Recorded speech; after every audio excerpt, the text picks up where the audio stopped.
eu sou Carla Soraya e esse é o Cena Pública. Nesse programa você vai acompanhar discussões sobre as situações que você vive no seu dia a dia e entender os problemas que acha tão complicados.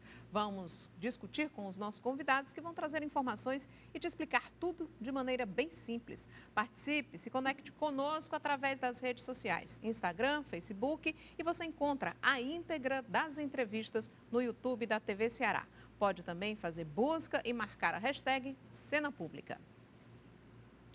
Em 18 de novembro de 1930, foi criada a Ordem dos Advogados do Brasil. 3 anos depois, em 1933, os doutores Edgar Cavalcante de Arruda, José Martins Rodrigues e Clodoaldo Pinto eram nomeados para compor a diretoria provisória da seccional da Ordem dos Advogados no Brasil.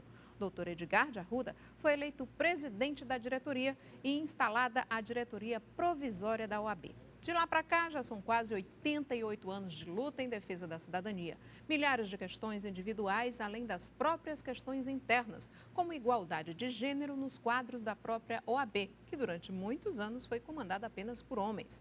Desde o ano passado, soma-se a tudo isso ações de enfrentamento à pandemia, a criação do piso salarial para a advocacia no Ceará e a cota racial.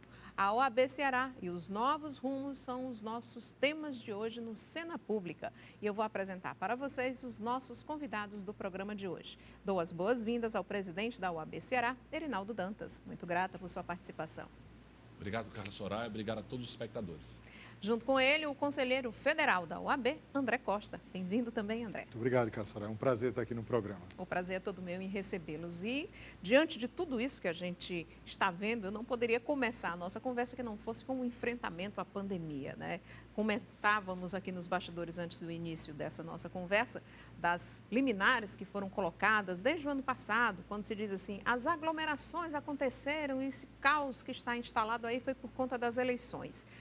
Foi por conta das eleições, mas elas já passaram há muitos meses, né? O que a gente está vendo é que as liminares funcionaram naquela época e que hoje o caos que se instalou é por conta das festas de fim de ano, Erinaldo? Eu costumo dizer que eu não sou especialista nessa área de saúde pública, não sou especialista em infectologia, né? Uma área que todo mundo hoje, o brasileiro discute doença do jeito que antigamente a gente discutia futebol, escalação da Copa do Mundo, qual remédio tomar. Eu acho que a gente tem que deixar isso aí para os especialistas. O que para mim é claro, é patente, que nós estamos em uma segunda onda do que a gente acompanha de números. Na realidade, a gente teve 3 pequenas ondas, né? E agora uma onda realmente significativa. Essas 3 pequenas ondas podem ter sido o processo eleitoral, 2, as festas de Natal, 3, as festas do final do ano. Ou seja, se você pega o mês de dezembro... Carnaval. Não, o final do ano. Você pegou o mês de dezembro, você tem 3 pequenos picos e depois, no mês de janeiro, começou a subir de forma bem acelerada. Ou seja, as eleições podem ter contribuído? Podem. Só que a doença ela tem normalmente um período de contágio de 5 dias até começar a ver os sintomas. Então, você sempre sente os efeitos na rede hospitalar 10 dias depois. Então, nós estamos hoje sofrendo com o reflexo do carnaval. Várias festas ilegais, várias festas clandestinas, e isso daí acarretou, sem dúvida nenhuma, um reflexo em que os hospitais hoje estão sofrendo por causa do carnaval. Mas não é só o carnaval, a gente tem que ter a consciência de que, a impressão que eu tenho, Carla, eu não sou especialista, é de que quando virou o ano, as pessoas disseram, a pandemia era um problema de 2019, 2020 vai ter vacina, o problema está resolvido e as pessoas se descuidaram. Me parece que é um grande problema coletivo nesse sentido. O pior é que não tem vacina, né, para todo mundo. André, eu quero voltar na questão das liminares. A gente falava que muitas liminares foram impetradas, né, e vocês, como advogados, estavam ali acompanhando de perto essa questão durante o período das eleições, né? Teve multa, o que mais a gente pode passar para os nossos espectadores sobre essa questão? Carla, acho que o primeiro ponto para demarcar aqui é que a OAB, desde o começo, ela foi contra o negacionismo. A OAB entrou com medidas judiciais no Supremo Tribunal Federal e para os estados e municípios terem autonomia, para comprar respiradores, para garantir a vacinação. A OAB, na sua atuação política e institucional, defendeu, sempre teve ao lado da ciência e da medicina. A OAB nunca negou. Então, o resultado de hoje faz parte também de um certo negacionismo. Primeiro disseram que tinha um tratamento simples, disseram que era só uma gripezinha. E isso você dividiu a população. Tem uns certos setores Você já imaginou a gente em 2020, 2021, está negando algo, negar vacinas, algo que é do século passado, que foi uma evolução da ciência? Quer dizer, tem pessoas que não negam anestesia, mas negam a vacina para se curar. Então, isso é resultado de um processo que vem numa conjuntura muito ruim. E a primeira coisa que eu preciso pautar para quem está nos assistindo, a OAB ficou do lado do bom combate. A OAB defendeu sempre a saúde. Segundo, há um processo também, Carla, que hoje você sabe que está muito dividido, o maniqueísmo de um lado e do outro, muito pesado, e a gente vive num festival de fake news e notícias falsas. As pessoas, numa tentativa de criminalizar a política, um certo setor diz que tudo que está acontecendo foi por causa da campanha eleitoral. Mas também não relata que, por exemplo, pegamos o Ceará, teve municípios que praticamente não teve campanha, teve termo de ajustamento de conduta para não fazer campanha, teve liminares proibindo aglomeração, teve chapas que foram multadas em até R$250 mil. Então, o Poder Judiciário Eleitoral, o Ministério Público, foi muito vigilante em relação a isso. Eu concordo com o nosso presidente Arinaldo Dantas quando ele disse que qual o resultado de hoje? O resultado é que as pessoas mudaram de ano 2000. Não, isso foi um problema de 2020, porque óbvio que a gente vive uma esperança, óbvio que não é bom estar trancado, estar em isolamento, estar em distanciamento, a gente ficar se comunicando, nós afastamos os nossos amigos e amigas, os nossos familiares. Agora, nós estamos numa situação extraordinária e para essa situações extraordinárias, nós precisamos de atitudes extraordinárias. E nem todos estão tendo essa consciência. O que é que aconteceu no tempo para cá? Antes era o distante que falecia. Eu ouvi dizer que fulano se contaminou, ouvi dizer que fulano morreu.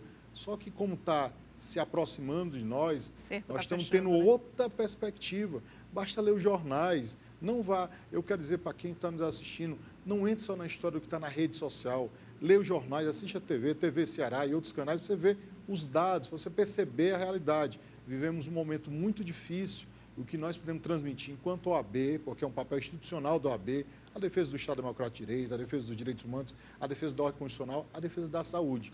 É que não podemos mais negar a realidade e que temos que juntar as forças para vencer essa crise sanitária. Uma fala do André me remete ao final do ano passado, em que o governador Camilo Santana recomendou que as pessoas não fizessem aglomerações, né, com mais de 15 pessoas nas festas de Natal e de Réveillon. E teve, inclusive, polêmica em torno disso, as pessoas se revoltando, dizendo que iam colocar 30, 40, 50 pessoas, 150 na sua festa de Natal e Ano Novo, porque era a festa dele dentro de casa. Vamos reforçar, então, mais uma vez, onde é que está e onde termina o direito individual de colocar 50 pessoas dentro de casa, né, e colocar o restante da população, ou pelo menos do prédio onde você mora, em risco. Né? Até onde vai o meu direito individual dentro da minha residência e a saúde coletiva. Até para aproveitar um pouco a fala do André, para quem não acompanhou, a OAB Nacional ela entrou com uma série de ações judiciais ao longo de toda a pandemia. A primeira ação foi para garantir que os estados e os municípios pudessem aplicar normas restritivas. Então, houve até uma discussão jurídica. Os governos estaduais e municipais podem aplicar normas restritivas? Podem, sim, a OAB entrou com ação judicial e o Supremo garantiu isso. E, mais recentemente, a OAB entrou com ação para garantir que os estados e os municípios pudessem comprar vacina.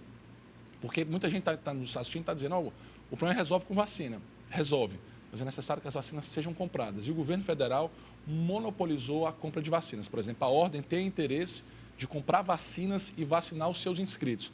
Significa que a gente quer furar a fila ou, de alguma forma, oferecer privilégio aos advogados? Não, de forma nenhuma. O que a gente quer é estimular que mais instituições, que mais empresas façam isso para ajudar a campanha nacional de vacinação. Ou seja, desculpa só interromper, mas isso me lembra a questão de que o presidente disse as empresas privadas comprem e doem pelo menos a metade para o SUS, né? Seria dentro de uma perspectiva dessa? Podemos até trabalhar dessa maneira. O que a gente acha que é equivocado é você ter um canal único para a compra de vacinas. Centralizar, né? Uma das coisas que o OAB disse é o seguinte, o governo diz quais são os laboratórios com quais eles está negociando e a OAB negocia com outros laboratórios para que a OAB não seja uma concorrência. E o ideal é que se mais empresas fizerem um consórcio, como está acontecendo agora um consórcio de municípios, a gente consegue mais pessoas ajudando e comprando. O Estado não é uma única instituição. O Estado somos todos nós. É desde o cidadão comum, a maior empresa e aos governantes. Então, se nós nos unirmos, esse é o momento, essa é a guerra que a nossa geração está vivendo. Então, no momento que nós estamos vivendo uma guerra, a gente não pode ter nós mesmos como inimigos e ter o fogo amigo. A gente tem que se unir e ter como foco o objetivo. E aí, voltando aqui para a sua pergunta, pode haver restrição? pode sim haver restrição. E a gente entra numa certa discussão de o que é que pode acontecer na minha casa ou não. O governador não tem poder, por decreto, interferir em normas da minha casa. Só que no momento em que eu faço uma aglomeração dentro da minha casa, eu gero reflexo não apenas para a minha casa, eu gero para toda a sociedade. Porque você não pegar a doença hoje é, acima de tudo, um ato cívico. Se eu me contaminar, eu corro risco de contaminar todos à minha volta. E aí, esses, por conseguinte, podem contaminar outros. Ou seja, a gente cria uma bola de neve, que é o que está acontecendo hoje. Então, acima de tudo, você tem um dever cívico de não se contaminar, e os estados, os municípios, e a União também, se assim o quisesse, pode colocar normas restritivas. Evidentemente, a gente vai no limite que a gente chama de princípio da razoabilidade. Por exemplo, o decreto me proíbe de sair da cama, que eu tenho que ficar deitado o dia todo vendo televisão. Não, aí já é uma norma que fere a razoabilidade. Mas é o seguinte, não pode fazer uma aglomeração acima de 15 pessoas. Nesse momento de pandemia, é algo dentro da razoabilidade em função da preservação, não daqueles 15 daquela casa, mas de todo o entorno que é a nossa sociedade. E aí eu vou para outro ponto que também criou muita polêmica, que é o lockdown, né, e o toque de recolher. Porque, como você citou, Erinaldo, no início da nossa conversa aqui, as pessoas hoje discutem a doença como se fossem especialistas, né? Então, tem gente que tirou 0, passou se arrastando em biologia, química, não tem a menor ideia de RNA, DNA, não sabe o que é uma mitocôndria, pois é.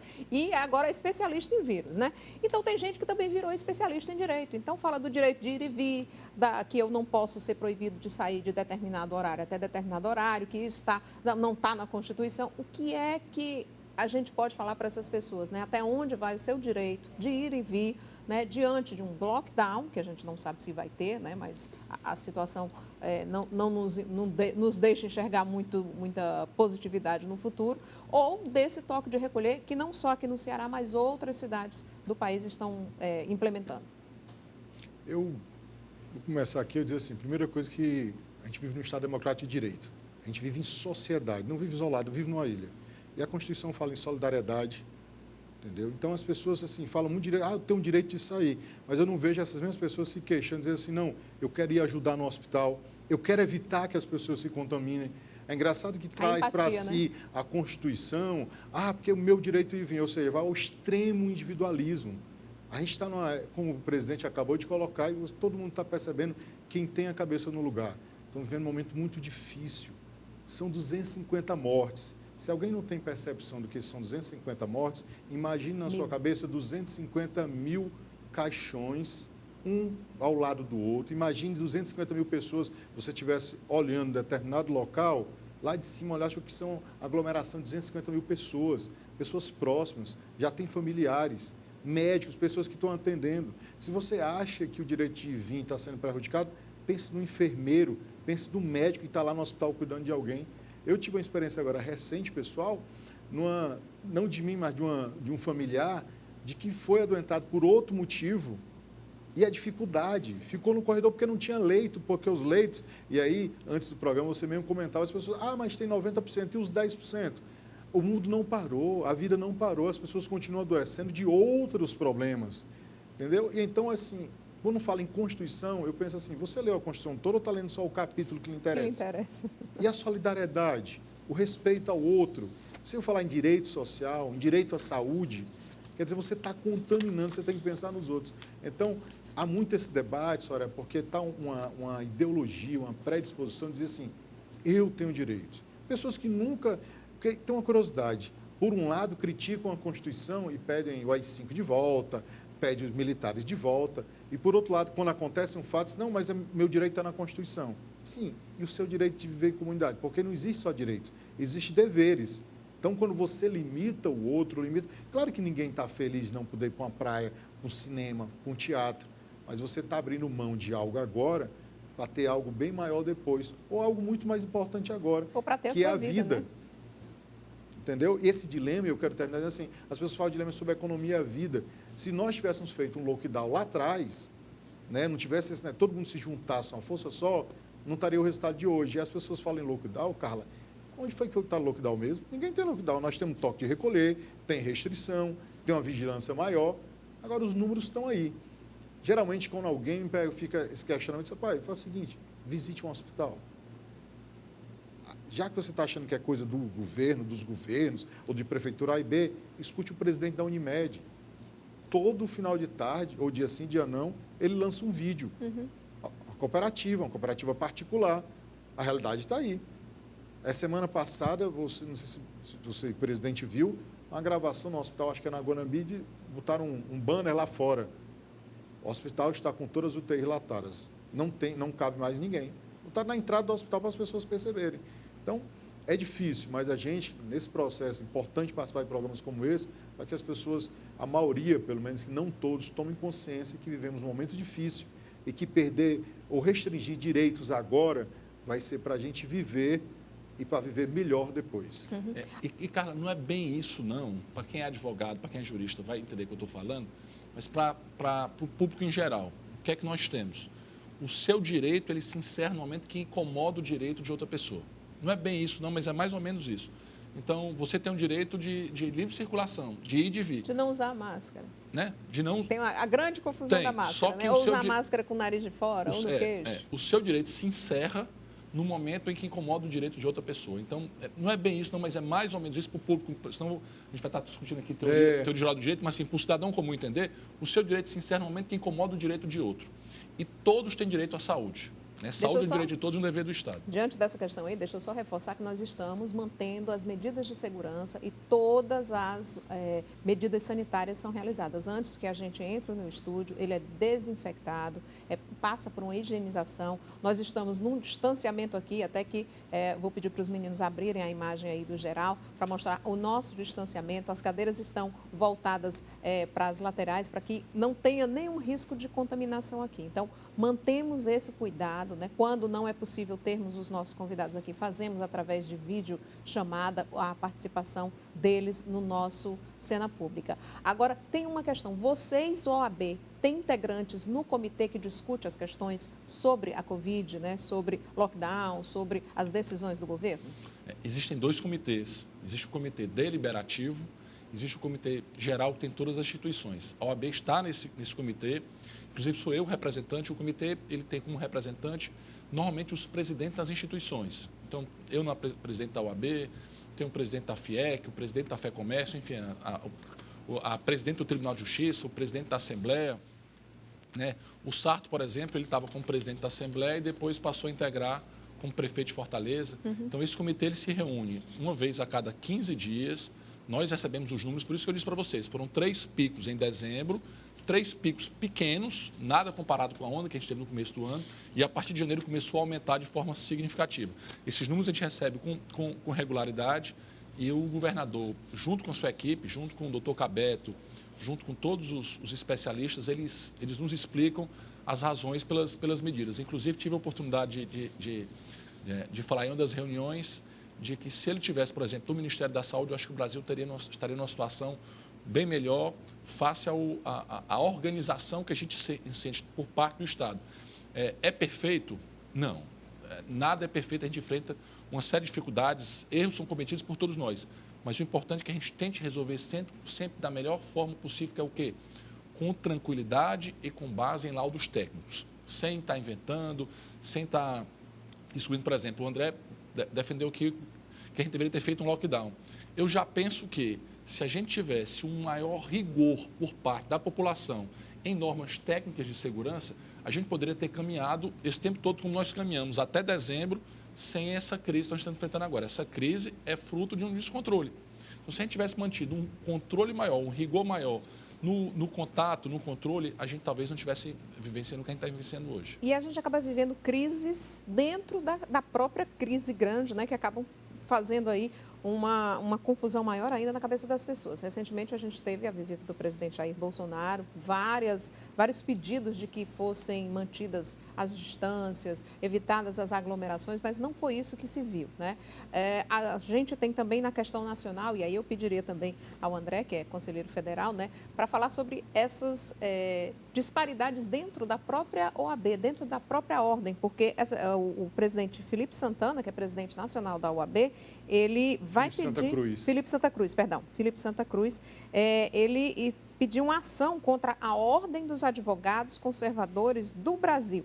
Eu queria que você explicasse o porquê dessa ação, para que o público possa entender essa dissidência dentro da própria OAB.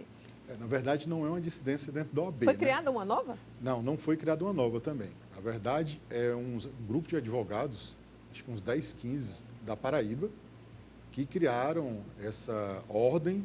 E primeiro não pode nem usar esse nome, porque por lei, nós temos o Estatuto da Advocacia e da OAB, que é uma lei federal, que regulamenta, que cria todo o processo dos advogados e advogadas, e a única que tem legitimidade para representar os advogados no Brasil é a Ordem dos Advogados do Brasil. Tem um Conselho Federal. Então já começa errado tem por aí. Tem os conselhos seccionais, que são em cada estado, tem as subseções, que pode ser um ou vários municípios, e tem a Caixa de Assistência. São os órgãos da OAB, mas em torno da OAB, que a gente chama OAB Federal, OAB Nacional, que é o Conselho Federal da OAB. Então, só quem tem legitimidade para representar a OAB, os advogados e advogadas, é a própria OAB.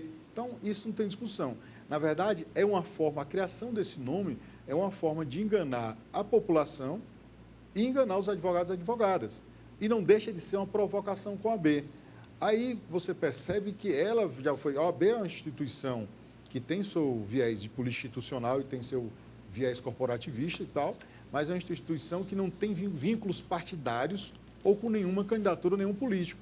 Já essa ordem dos advogados conservadores do Brasil, ela se propõe, qual foi a primeira? Ela ficou conhecida, que ela ia receber denúncias para promover ações contra as pessoas que estariam, em tese, caluniando, difamando, injuriando o atual presidente da República. Então, não é a finalidade da OAB.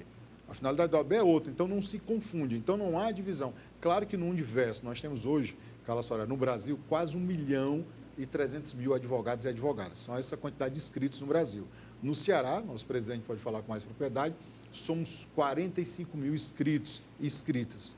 Então, você tem um universo de advogados e advogadas. Claro que nesse universo tem opiniões diferentes, posições ideológicas diferentes. Agora, o que nos guia sempre é o Estatuto da Advocacia da OAB, que fala que a OAB tem que selecionar, defender as prerrogativas da advocacia, cuidar dos advogados, cuidar do comportamento ético dos advogados com a sociedade, mas também nós temos o compromisso em fazer valer a Constituição.